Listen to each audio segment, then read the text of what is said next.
మీకు ఒక సామెత యాదుకుందా ఉల్లా? దొరలు దోచలేరు, దొంగలు ఎత్తుకపోలేరు అనే సామెత చిన్నప్పుడు మనం పుస్తకాలలో చదువుకున్నాం కదనుల్లా. మనిషికి జ్ఞానం కన్నా విలువైనది ఏముండదు కదా. అట్లాంటి జ్ఞానాన్ని దొరలు దోచుకుపోలేరు, దొంగలు కూడా ఎత్తుకపోలేరు. గట్లనే టాలెంట్ అనేది ఎవరికి సొత్తు కాదన్న దానికి ఈ తమ్ముడు బరాబర్ సరిపోతాడు అనిపిస్తుంది. గా తమ్ముడిని ఒకసారి మీకు చూపిద్దామని తీసుకొచ్చిన చూడుండ్రి.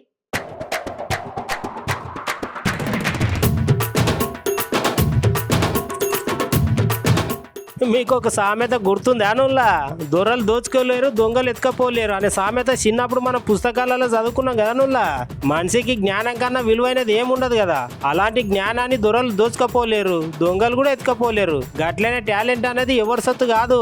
ఎంత విజ్ఞానాన్ని సంపాదించుకుంటే అంత ఉన్నతమైన స్థానాల కోతం. ఇదంతా ఎందుకు చెప్తున్నా అంటే, పాపం ఒక తమ్ముడు కటిక పేదరికంలో పుట్టి తినడానికి కూడా తిండి లేకపోయినా వాళ్ళ అమ్మనాయన నా కొడుకు నా లెక్క కావద్దనే ఉద్దేశంతో ఆ పిల్లగాని చదివిచ్చిర్రు. అయితే ఇప్పుడు ఆ పిల్లగాడు ఉన్నత చదువులు చదువుకొని సంవత్సరానికి ₹1,00,00,000 జీతం తీసుకుంటున్నాడు. ఈ ముచ్చట ఎక్కడ జరిగిందంటే, మంచిర్యాల జిల్లా నిన్నల్ మండలం గుడిపేట గ్రామానికి చెందిన మాలోద్ రామచందర్ శకుంతల రైతు దంపతులకు ఒక కొడుకున్నాడు. ఆ కొడుకు పేరు తిరుపతి.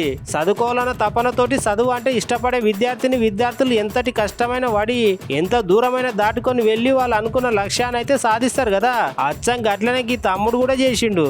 కాకపోతే ఇక్కడ అస్సలు ముచ్చట ఏంటంటే, ఆ తమ్ముడు ఒక మారుమూల గ్రామానికి చెందిన నిరుపేద రైతు కుటుంబాన జన్మించిండు. వాళ్ళ తల్లిదండ్రులు నా కొడుకు ఉన్నత చదువు చదువుకొని గొప్పోడు కావాలనే ఉద్దేశంతో వాళ్ళ ఊరు దగ్గర ఉన్న ప్రభుత్వ పాఠశాలలో 5వ తరగతి వరకు చదివించి దాని తర్వాత నవోదయాల సీటు తెచ్చుకొని 10వ తరగతి వరకు అక్కడ చదివిండు. తర్వాత హన్మకొండలోని తేజస్ కళాశాలలో ఇంటర్మీడియట్ విద్యను పూర్తి చేసిన అనంతరం ఐఐటి సెంట్రల్ పరీక్ష శిక్షణ లేకుండానే 113వ ర్యాంకును సాధించి ఆ ఏటి ముంబై క్యాంప్ కి ఎంపికై చదువులు బాగా చదివిండు తమ్ముడు. దాని తర్వాత ఆయన సైంటిస్ట్ కావాలనుకుని బలంగా కోరుకుండంట. దానికోసం స్కాలర్షిప్ ఎగ్జిక్యూటివ్ లో ప్రతిభను కనబర్చి ఎంఏ సౌదీ అరేబియాలో చేసి ఇప్పుడు అమెరికాలోని కింగ్స్ యూనివర్సిటీలో పిహెచ్డి పూర్తి చేసుకొని డాక్టర్ పట్టాను కూడా పొందిండు తమ్ముడు.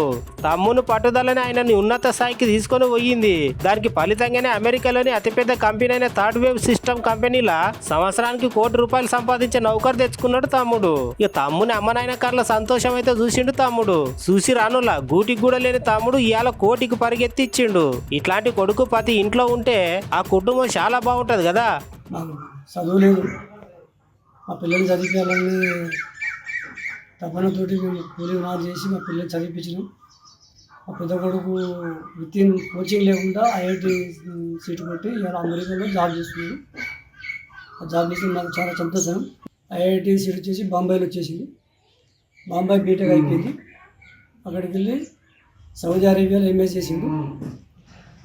అక్కడ 2 years తర్వాత మళ్ళీ అమెరికాకి వెళ్ళిండు. అమెరికాలో 6 సంవత్సరాలు పిహెచ్డి చేసిండు. పెద్ద కంపెనీకి నౌకరు వచ్చేసింది. ఈరోజు మా అబ్బాయి ₹1,00,00,000 నౌకరు సంపాదించిండు. అండ్ పిహెచ్డి అలాయ్స్ మీద చేస్తుండే.